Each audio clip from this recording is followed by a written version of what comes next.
Tabi lang sa mga nangaon, dili na mahitsura ang lawas sa usa ka lalaki human kini na hit and run sa Santa Cruz, Davao del Sur. Ani ang detalye. Sa unang tanaw, daw hayop nga naligsan sa kalsada, apan tao day kini. Daw gigaling sa ligid nga nagkabali-bali ang lawas ug nangawala ng ubang parte nini. So for now, I identified ho yung pedestrian dahil kung makikita ho natin yung itsura ho ng ating corpse na hindi na ho natin halos makilala. Sumala sa mga residente sa Patulangon, Barangay Zone 1, pasado alas 10 sa gabi kuno nahitabo ang insidente. Din usa ka wing van ang nakabangga sa tao. Daw nagaling pa kuno sa ligid ang biktima nga naguyod pa og 500 metros.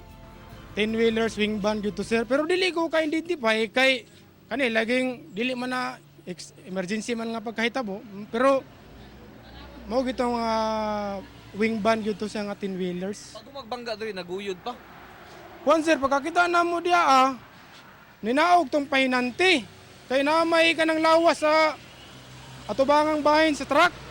Misibat ang nakabangga samtang wala pa nailan ang biktima, human wala kini identifikasyon nga nakuha sa lawas niini. And for now po, ongoing pa yung investigation natin as to the identity or kung sino man ho yung driver ng wing van na yun na nakabangga sa ating pedestrian.